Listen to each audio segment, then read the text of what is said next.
After the video on the Shinsu and the ones on the positions, it's time to tackle the third and last part of the Tower of God lore, which is part of the combat system, the weapons and items. The video will not aim to quote them all by explaining their function, simply because there are too many, but rather to give you a more global knowledge by talking about the most important items, the most atypical ones, or those belonging to the non-canon lore. Anyway, hi, it's Lilian, and we're back for episode 15 of these lore videos, where we'll talk about the weapons and items of the tower.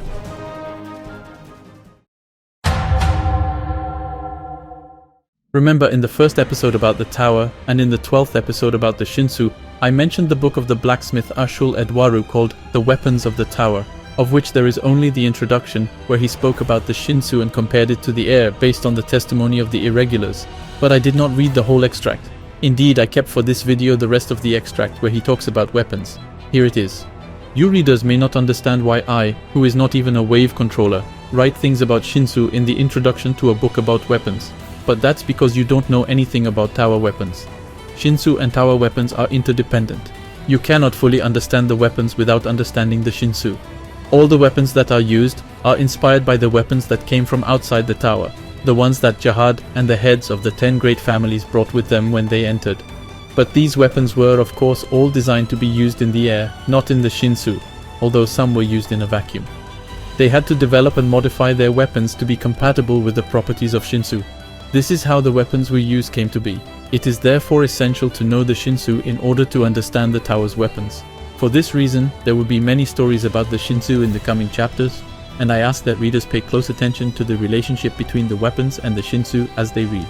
That's all we know about Ashul Edwaru's book on the tower's weapons, but to summarize, he tells us two key things. The weapons are all inspired by those outside, and they had to be modified to fit the Shinsu. However, I imagine that these are only the modern weapons of the tower, since any being with intelligence will at least have the idea to fight with a piece of stick. Basic weapons like spears or bows probably already existed, in a rather primitive form. Also, for the anecdote, the fact that we are told that some weapons were used in a vacuum tells us that the outside world is technologically advanced, since we understand that they use weapons designed to fight in space. This is also why I think that it is mainly the modern weapons like firearms, ships, etc. that were inspired by the outside technology. But anyway, again, this is analysis and non-canon lore at that, so take it all with a grain of salt. It's also worth noting that items and weapons have ranks. Ranks are a bit of a fuzzy part of the lore, since on some points there is non-canon lore that has become obsolete, like the stat cards that SIU used to do but decided to stop.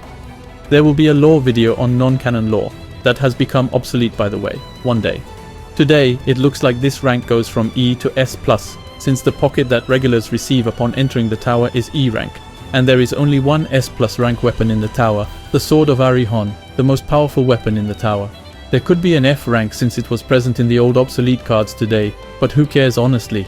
Also, we can theorize the existence of an SS rank that would be assigned to the Thorn, as it is somewhat theoretically the ultimate weapon of the tower, and because in the Battle of the Workshop arc, Bam and the Thorn can be summoned with the code SS1SSA, but that's just speculation. These letters can also be accompanied by numbers that specify the rank of the object, as for example the Green April, which is rank 7B when he is not activated, Narumada, which is rank 7D, or the Observer White X, which is rank D0. Again, we can assume that these numbers range from 0 to 9 or 10, but it is not that important. It is not known what criteria or by whom these ranks are assigned, but we can assume some determining factors, such as the function of the object, the quality of the raw materials used to build it, or the type of contract it is bound to for objects using Shinsu, and having a contract with the floor administrators. To give an idea, an A-ranked item is extremely rare, even for a ranker. SIU said in the note in chapter 41 of season 1, a very interesting note about weapons, that rankers usually don't have any, and high rankers may have 1 or 2. However, rank is not everything either, because an A-ranked pocket, like the one Evan gives Bam at the beginning, is much less valuable than a B-ranked weapon like the Black Mars or the Green April.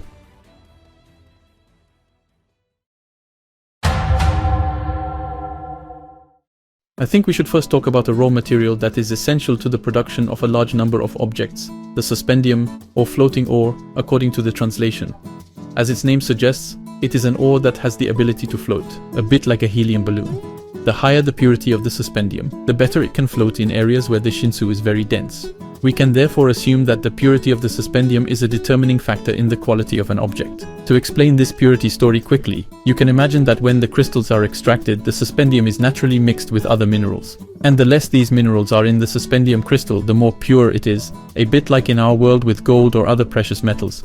Suspendium is omnipresent in the objects of the tower because it is used to float the pocket, the lighthouses, the huge floating ships that we see quite regularly, and that I will not talk about here since I have listed almost all of them in the video on Jihad's empire, but I can complete the picture by mentioning, for example, the Archimedes, or the artificial floating islands, as in the Name Hunt station. Now, speaking of an essential component to any civilization, the money. According to the note in chapter 221 of season 2, the tower is so huge that each zone has a bit of its own currency, but among the regulars and rankers, points seem to be the main currency used, and looks completely dematerialized, with point exchanges being mostly from pocket to pocket. Points can also be exchanged for local currencies after conversion, the exchange rate being different depending on the region. We cannot estimate the value of the points currency by comparing it to the currencies of our world, but we do know that 100 million points is a huge amount of money, and that it would be enough for a regular to stop passing the tests, go to the intermediate tower or central zone, and live quite rich there for the rest of his life. But high rankers are generally extremely rich compared to others. We saw this with Ha Jinsong, who paid Lopobia Elaine 10 billion points as if it were nothing. Haruda even said that with such a sum of money, one could buy a whole fleet of floating artificial islands. The French translation made a small mistake in this respect by speaking of a simple floating boat. This great wealth is actually quite logical when you think about the enormous influence that a high ranker can have. Indeed, if a high ranker like White was able to take complete control of 2 entire countries in the outer tower and cause the death of more than 1 billion people, earning huge amounts of money can be very simple. High rankers are extremely powerful than normal people and can therefore single-handedly influence entire countries. Well, now that the basics are set, we can talk a little about the most basic items in the tower, and we'll start with the pockets. Pockets are objects made by the workshop from high-purity suspendium, and can therefore float in areas where the Shinsu is very dense and has an invisible mode. The primary role of the pockets is to translate the different languages of the tower into Maxethian, or Mexes depending on the translation, which is the most common language and is named after Maxeth, the creator of the workshop and also creator of the first pockets. But pockets have a whole bunch of other options. They can be used to contact an administrator to make a contract, to make financial transactions, as I explained earlier, to serve as a source of light, to make phone calls or send SMS and voice messages privately or not, in pairs or more, to serve as a timer or stopwatch, has a kind of tracking function like a GPS, a dictionary, an identification of its user. It can also be used to write notes or a diary, and finally it can be used to store objects. The pockets are classified according to their rank from E to A pocket of rank. A being extremely expensive. Each regular receives a pocket of rank E upon entering the tower. So pockets are like a certification that one is a regular. The higher their rank, the more options they have, and the lower rank pockets may have limitations, such as the E rank pockets, with which you can only contract with the administrators up to the 40th floor. It should also be noted that while the basic shape of pockets is spherical, custom-made ones can be ordered, such as for Yu Hansong or Auguscus. Finally, the lighthouses can replace the pockets in case of emergency, but they don't have an automatic translation option in real time like the pockets, so it's not practical.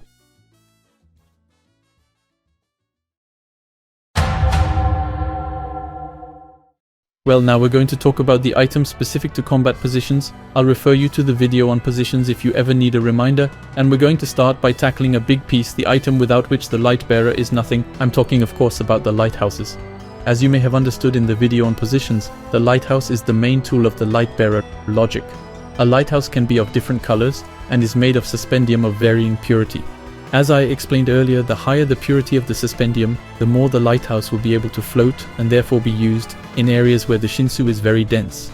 But most lighthouses are made from low purity suspendium, since the higher the purity of the suspendium, the more expensive it is and the more difficult the lighthouse will be to handle. Knowing that the higher one climbs in the tower, the more the density of the Shinsu increases, but also that the tests are harder and harder, and that the light bearers are more and more competent and richer, so the purity of the suspendium in the beacons naturally tends to increase. In addition, it should be noted that in general, lighthouses cannot be destroyed easily. When a lighthouse is hit hard or falls out of the light bearer's control area, it is simply disconnected, as the Shinsu the light bearer uses to control it serves as its energy to function. But they can still be completely destroyed in case of big attacks. It also has an invisible mode. Lighthouses are usually cube-shaped and can visibly split or assemble, as well as change their size. A lighthouse can therefore be divided into various components. For example, cubes of different sizes, screens, keyboards, etc. Cubes can be expanded to the size of a room or more. 2 or more cubes can also be merged, etc. Each cube is probably capable of collecting, recording and analyzing information that is transmitted to the lighthouse's central unit, and possibly to other cubes. The central unit is in a way the light-bearer's room. It is a large cube in which the light-bearer can sit and collect, gather and process all the information to command his team during a battle. But he will also do general research there, even outside of combat. There will usually be cubes inside that same cube to serve as lighting or whatever, as well as a keyboard, a screen, that sort of thing. The central unit being the place on which the whole network rests, any light-bearer must know how to defend it well, since the whole organization of the team generally rests on it. He must be able to protect himself from both physical attacks from enemies and from potential hacking attempts on the lighthouse. We saw how important this was back in Season 1, when Kun Hachuling literally took control of the Agero lighthouse by hacking it. However, a light bearer doesn't necessarily use a mainframe. I'm thinking of lighthouse bearers that go to the front like El Pathion, and again I'll direct you to the video on positions. You can do a lot of things with the lighthouses. You can do all kinds of analysis, like how much Shinsu someone is using in a fight, purely visual analysis like a camera, in fact, graphs, statistics, etc. It can transmit images and sound like a kind of TV actually. And in general it can transmit any type of information, sound, visual, written, etc. It can be used as a light, as a translator, as a telephone, as a timer, as a storage device, as a tracker, as a chair. You can indeed use it to carry people or things, or to hide people inside, as with Beta. In short, like the Pocket, it is an object with a lot of very practical functions. To all of this, you can add all the different techniques useful in combat that I've already mentioned in the video on positions, such as teleportation and others, but also the fact that the lighthouses can connect wirelessly to other objects, such as the Scout's observers, that we'll talk about later in order to obtain even more data. Finally, we know of 3 rather special lighthouses in the tower, although I imagine there are many more that are out of the ordinary, and we can mention for starters Hayura's suitcase, which is indeed a lighthouse. This is a workshop creation that Hayura won in the workshop battle that took place before the workshop battle that we followed on our side. It was the previous edition though, and it's an item with a rank higher than C rank according to her. It's a very strong lighthouse that can be used as a defense, but it also has 3 special abilities: blocking the opponent's Shinsu control, creating a copy of the case and then teleporting up to 3 people at the same time from the copy to the original case, but only once a day, and finally a teleportation ability identical to that of the classic lighthouses, but being, to sum up, much easier to use. Then there is the opera that I feel like I've talked about in every video, created by Tuperit, and is considered the most powerful lighthouse in the tower. It is an S-class item. It only exists in 3 copies, which are owned by Tuperit himself, Flux, one of the 3 lords of the Empire, and Jaina Repelista, and it is very unlikely that new ones will ever be created, as it requires Suspendium in its purest form, as well as many extremely rare materials. If an opera were to be offered for sale, it is said that the bids would reach immeasurable sums, but none of its 3 owners seem to want to part with it. In theory, an opera allows the Shinsu to extend the area of control of the lighthouses to infinity, which makes it the ultimate dream of the light bearers, because it allows them to control as many lighthouses as they want in the whole tower, which technically allows them to observe any part of the tower, and to have no weak points, no possibility of being taken by surprise as long as they place lighthouses everywhere. It also contains defensive measures that put armor inventories to shame. However, there was a little controversy when opera was created. Indeed, the Lightbearer position was created by Tuperit in order to be at the center of all the positions, to be, as I had said in the video about the positions, as much the brain of the team as its backbone. Now opera allows anyone, since it extends the lighthouse control area to infinity, to take on the role of Lightbearer and scouts in passing, while risking little in combat given the latter's protective capabilities. Thus, it transforms the Lightbearer into an individual who can act alone in combat, who does not need a team, the opposite of the fundamental role of the Lightbearer in the end. Thus, by creating the ultimate item for Lightbearers, Tuperit has at the same time called into question the very purpose of the position he created. But these complaints come from people who can't even imagine how powerful the best can be.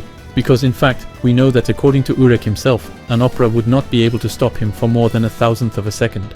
And finally, there is the Eyes of God, the lighthouse that Tuperit uses. Nothing is known about this lighthouse except that Tuperit prefers to use it rather than the opera, although the reasons behind this choice are not mentioned. Next, we'll move on to one of the objects essential to the scout position, the Observer.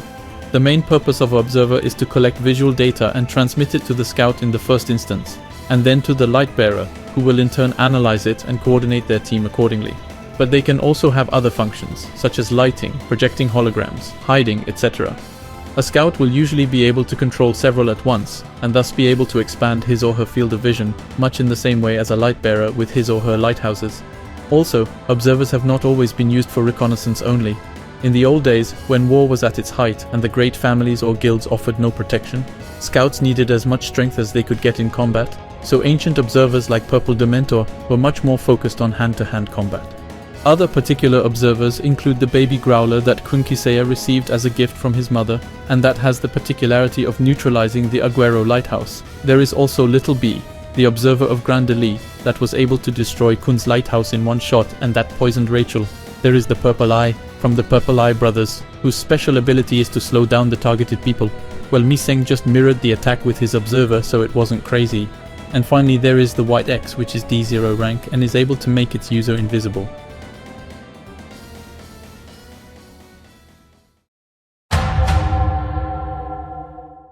Now we can talk about the 4 different types of inventories: the weapon inventories, the pipes, the armor inventories, and the real inventories. And to start with, we will talk about the inventory that will be mainly used by the fishermen, but not only, the weapons inventory. The weapon inventory is used to store all kinds of weapons, swords, needles, hooks, bombs, etc. It has an invisible mode, like the pocket, and can sometimes have extra features, although this kind of inventory is very rare. Even a ranker would have a hard time having one. An example of such a weapon inventory is Lopobia Elaine's, which is able to make the weapon stored in it invisible while attacking with it. Finally, I remind you that one of the 13 months the Rainbow Undecember is a weapon inventory, which sets it apart from the others. Then there's the pipe. We haven't seen it yet and it's from the non-canon lore, but it's an inventory that's specifically dedicated to spears and therefore used by spearbearer. It allows them to carry many spears at the same time but is known to be very heavy. It also has an invisible mode. Then there are the armor inventories, whose name is quite transparent. These are inventories that also serve as armor, which are made of suspendium of great purity since they float despite their high defensive capacity, and they can also have additional features. They are very expensive for simple regulars, so it is very rare to see a regular possessing one, but Elaine was seen using it. We also saw Mule Love with her baseball gloves, or Karaka with her metal tree.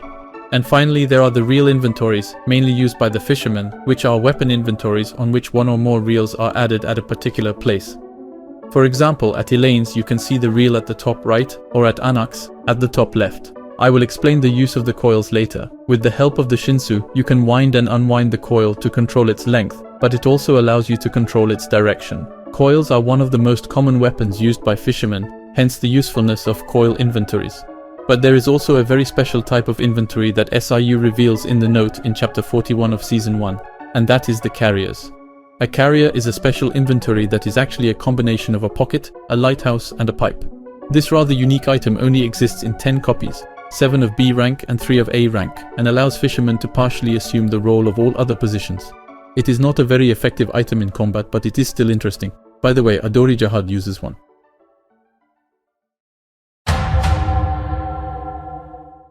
Well, now we can tackle the basic weapons, and I'll start with the needles. Needles are one of the most common weapons in the tower, and are commonly used by fishermen and scouts. But it is also known that the Ari family is known for its great mastery of needles in combat.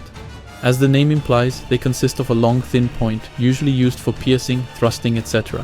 One of the reasons for the popularity of needles is that piercing attacks will logically pass through the Shinsu more easily because their surface is small. Among the known needles, there is Kranos, which is an activation needle that belonged to Quadrado, a former companion of Jahad; Orange Snake, a needle belonging to Charlie, which has the ability to change shape; the War Needle and its 3 forms; Lecalicus, Koikikan, and Leviathan, that Jahad's data had in his possession in the Hidden Floor; the Needle of the Cherry River that Dalit possesses, or the Black March that Bam currently possesses, and which, contrary to what the official translation says, is not the most powerful needle. Then there are the swords. As I had explained in the video about the positions, in the part about the fishermen, the use of swords becomes more and more rare as you climb the tower, because the density of the Shinsu increases. Indeed, the surface of the blade of the swords is too important, and will make the manipulation of a sword much more complicated, the pressure of the Shinsu exerted on it being much greater. But the most talented swordsmen can still use them. This is the case of the members of the Arie family who, in opposition to the Ari family who distinguish themselves in their mastery of needles, have become experts in the mastery of the sword. They have a unique sword technique that allows them to use their sword even in a very dense Shinsu. which has no weak points and cannot be caught according to the rules of the tower. As a known sword, there are Cullinan and Spinel, two of the many forms that White's sword can take. Silver Moray, the sword of Vincente Arié, Narumada and Krishna, two of the 7 sacred swords of the Hong, which are ignition weapons.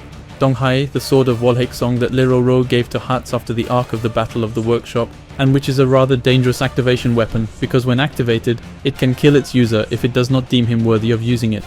Then there is the luminous June possessed by Alfid Jahad, a princess of Jahad who is missing according to non-canon lore, and the Red October possessed by Arié Hagiferione Jahad, both of which are weapons from the 13-month series. And finally, there is the White Ore, which is the only sword forged by Maxeth himself, the creator of the workshop, and which is in the possession of Arié Hon, the head of the Arié family. It is the most powerful known weapon in the tower and the only one of S+ rank. Then there are the spears, which will obviously be mainly used by the spear bearer. There are 2 main types of spears, those that are used for hand-to-hand combat and those that are made to be thrown. Some of them are so good that they can be thrown over very long distances, and as I said, spear bearer will usually use pipe to carry their spears. As known spears, there is Kun Marco Asensio's flying fish spear, the famous mad shocker that Rak has been using since he bought it in the Battle of the Workshop arc. Sylphid, a series of spears owned by Hachionhi, which look like anything but spears, and have both offensive and defensive capabilities. There is the as yet unnamed ancient spear that belonged to Ruelmon, which Evenkel threw at Kelhelm, and which Rak ended up recovering. The true power of this spear has yet to be seen as it has not yet been activated. Vagnil, a spear of the Kun family that is also an activation weapon, which can be used as an arrow and shot with a bow, and which is of rank B once activated. There are the Great Blue Spears of Kunidan. They are 11 and are also activation weapons, which is very rare for throwing weapons. When activated, they destroy everything in their path instead of just flying to the target. But this is yet to be confirmed, as Edan has never thrown them before. They are also B rank when activated. And finally there is Mago, a legendary spear in Kunedan's possession that is capable of compressing itself. It is said that when fully decompressed, Mago would be able to pierce half of the tower, but this should not be taken at face value. It is more of a joke or a way of speaking. The more she is decompressed, the higher her rank. We can assume that she is currently the most powerful spear in the tower, unless we consider the spears of Shinsu of Enryu as real spears. Then there are the wands, mainly used by wave controllers, which are used to create and gather Shinsu. I already talked about this in the lore videos about Shinsu, but since wands use Shinsu, they have to make a contract with the floor administrators when they are made. So if a wand has a contract with the administrators of floors 2 to 33 for example, then it cannot be used beyond floor 33. This contract also determines the amount of Shinsu to handle according to the 3 basic measures I explained in the video on Shinsu, Bang, Mayun and Su. We can continue with the hooks, which are also a rather classical weapon in the tower. They are generally used to shoot, stab or crush. You can also hook an opponent with it to restrict his movements. Moreover, its curved part being quite flexible, you can use it a bit like a whip. As known hooks, there is the Green April, which is quite particular since it is also a compression weapon. And there is also the Great Black Hook, which belongs to Grace Merchea Luslek, according to the non-canon lore. So the known hook wielders are Ran, Anak and Luslek. We can also add to all this Shinsu's bombs like the ones Wangnan uses, or firearms or bows, which are probably quite common weapons in the tower, or small miscellaneous objects like pulleys.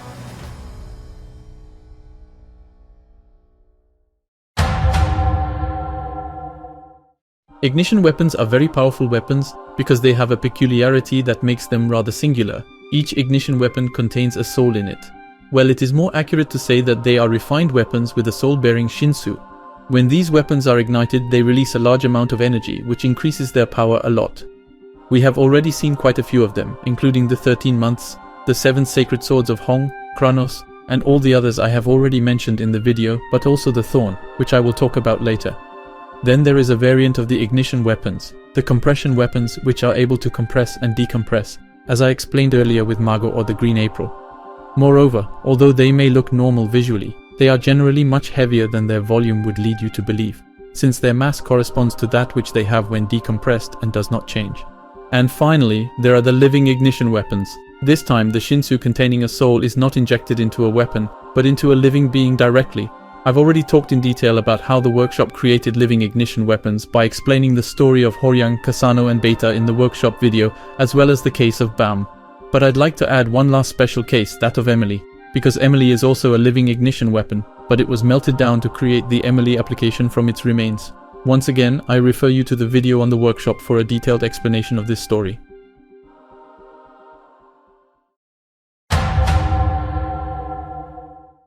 There are also in the tower many very diverse objects with quite particular functions that cannot really be put into a precise category. I'm not going to list all the existing objects because the video is already quite long, and it doesn't aim to list everything, but I'll give you a few examples to remind you of the diversity of objects that can be found in the tower. We can start with one of the very first objects we saw, Manbarondena, the suitcase that Aguero stole from the treasure store of his father, Kun Edan, and with which he arrives in the tower. It has many functions like being able to store a lot of things by compressing them inside, including humans, copying most inert objects, even if some can't be copied, or having a certain elasticity. Manbarondena is also very resistant, enough to ward off bullets or knives. Because of its ability to store large quantities in a small space, Manbarondena is a very useful object for an anima, because it can be used as a jar even for very large shinhe. This is why Sunwunare was very interested in this object, and why Aguero gave it to him in exchange for his cooperation in testing the administrator. Then there is the ancient sheet for trapping evil that was used by magicians to chase away evil beings, or the dawn bell that belonged to Arlen Grace in the past, which are currently in the possession of Garam Jahad, who used it to chase away the ghost of the 13 months from Yuri's mind in the Ark of the Floor of Death. There is also Hachonhe's shining fan, which is able to create very powerful wind attacks. El Robina, King Jahad's deadly weapon number 9, which is one of the many anti-high ranker weapons he has in his possession, and which I already mentioned in the video about Jahad's empire. The Shinsu reagent, also called Clicker, which is an item created by Pobidao Gustang during the Great Journey, and which allows to know the shape and the quality of his Shinsu. By the way, for the anecdote, Endorsi brought one back from the hidden floor and gave it to Miseng, and we don't know if Miseng gave it back to Endorsi or if she still has it. We can also talk about the Void Essence, that mysterious blue gem from the Miyabuchan village that Kalavan recovered after protecting it for years, and that allowed him to acquire immense power.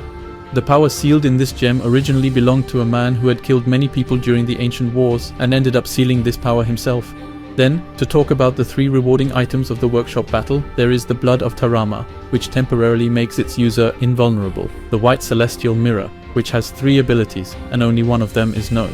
The fact of sealing someone in the weapon by stabbing his heart with it, and Bong Bong, which allows its owner to teleport himself and the people around to another place.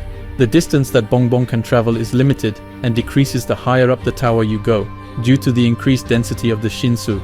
Bong Bong can also be used to fly or to increase its own speed. Then we can talk about the Fishing Frog, an item from Evan Edrock that is able to restore an object, structure, etc. to its previous state and can also absorb Shinsu's attacks and spit them out later. And staying on frogs, we can also talk about the ancient Pollock Frog Pit, an item used by Dorian Frog.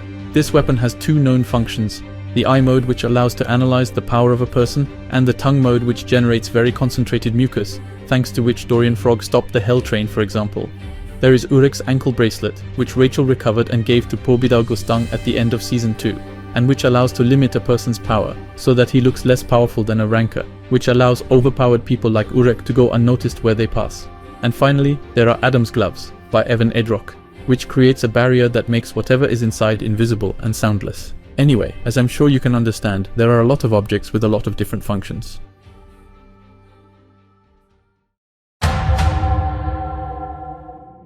Finally, we must talk about the most important objects, those that are important for the plot, and we will start with the Bracelet of Jahad, an object that has no official name and whose use is not known, except that it would contain the key to defeat the real Jahad. It is currently in the possession of Pobidao Gustang. Then there is Hockney's painting, which he painted before he became a regular when he was on the floor of death, which Heljo stole and split into 6. This painting would contain Hockney's soul, according to him. Hockney has already managed to collect 5 of the 6 fragments, and the last one is in Rachel's possession. We still don't know what this painting represents, but it seems important for the plot. After that, there is the Ladle that stirs souls, which is an object that belonged to Grand Dessart. This object has the particularity of being able to extract the soul from someone's body. We know that Madorako has been looking for the ladle for ages, and that Karaka should give it to him in exchange for the troops he brought back to the nest, and that Madorako wants to use it to revive someone. Then there is the key to the 135th floor. This key was divided in 2. The first part was used by the blacksmith Ashul Edwaru to create the weapons of the 13-month series, which I won't talk about again since I already talked about it in the video about Jahad's princesses. Just know that these weapons were originally supposed to be shared between Jahad and his 12 other companions, which I forgot to mention in the video. The second part of the key is the Rings of Jahad. These rings, the exact number of which is unknown, were given to children with Jahad's blood, the princes of the Red Light District, whose existence has remained a secret, as well as that of the rings in their possession. We know two of them, Karaka and Wangnan, and we know that there is a third one who gave information to Rachel, that Karaka has a brother he is looking for, and that the famous captain has a strong chance of being one.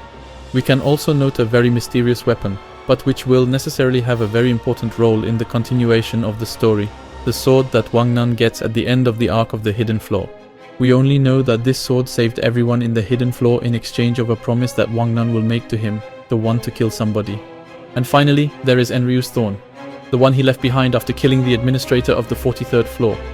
This thorn was divided into 4 fragments. 3 of them were found and sold outside the floor by Heljo. The 4th one remained untraceable until Pobidao Gustang came to give it to Bam in exchange for his cooperation in his plan to retrieve Jahad's bracelet at his data version in the Hidden Floor. This was the 2nd fragment that Bam recovered. The 1st fragment was first sold by Heljo to Karaka. Fug studied it and realized that the thorn was like dead from the inside. Then they worked with scientists from the workshop to investigate further and realized that the demon within Bam would be able to activate it. After that, the Fug was split in 2. Those who wanted to give the thorn to Bam, and those who wanted to melt Bam with the thorn to create a weapon capable of killing Jahad. This led to the arc of the Battle of the Workshop, in which Bam would recover the 1st fragment of the thorn. The location of the 2 remaining fragments is unknown, although one of the fragments is probably in Madarako's hands, but no doubt all 4 fragments will have to be reunited for the true power of the thorn to manifest itself. Besides, its powers remain rather vague, but beyond a simple increase in power, the thorn seems to have powers similar to those of the administrators.